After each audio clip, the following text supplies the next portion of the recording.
Gálatas 6:18.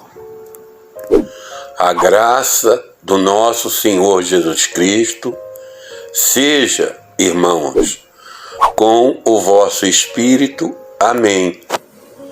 Fala-se muito em Evangelho da Graça atualmente, mas a primeira coisa que nós precisamos entender que quem criou a teoria do Evangelho da Graça foi o apóstolo São Paulo. E ele é bem claro. Com o vosso espírito. Para haver Evangelho da Graça, há necessidade de que a pessoa seja um cristão espiritual.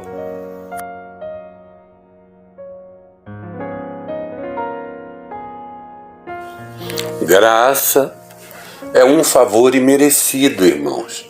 Isso quer dizer que é de graça. A salvação é de graça, os dons espirituais são de graça. E nesse sentido, o apóstolo São Pedro falou: crescei na graça e no conhecimento de nosso Senhor e Salvador Jesus Cristo. Então, para crescer na graça, você precisa ter, como falamos aí, uma vida espiritual abundante e ter conhecimento. Nessa parte você precisa conhecer as Escrituras, irmão. Você tem que ler. A graça não veio abonar o pecado de ninguém.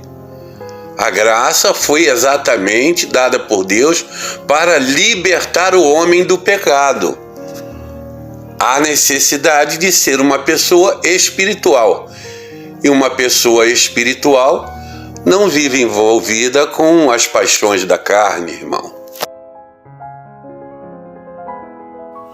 Em Romanos, capítulo 1, versículos 16 em diante, o apóstolo São Paulo diz que dignos são de morte, não só os que fazem tais coisas, mas também os que consentem com aquelas atitudes. Aí você precisa ler ali para você entender que atitudes são aquelas. Paulo diz que são dignos de morte. E você, meu irmão, minha irmã, que está acreditando, como eu ouço muito dizer por aí, isso não tem nada a ver, aquilo não tem nada a ver, eu vivo o Evangelho da Graça de Deus. E não é isso não, irmão. O inferno existe, a segunda morte está registrada no final do livro de Apocalipse, e lá no final do livro de Apocalipse está registrado quais são as ações que levarão o homem ao inferno, que não entrarão no reino dos céus por aquelas atitudes. A pessoa precisa ler, irmão.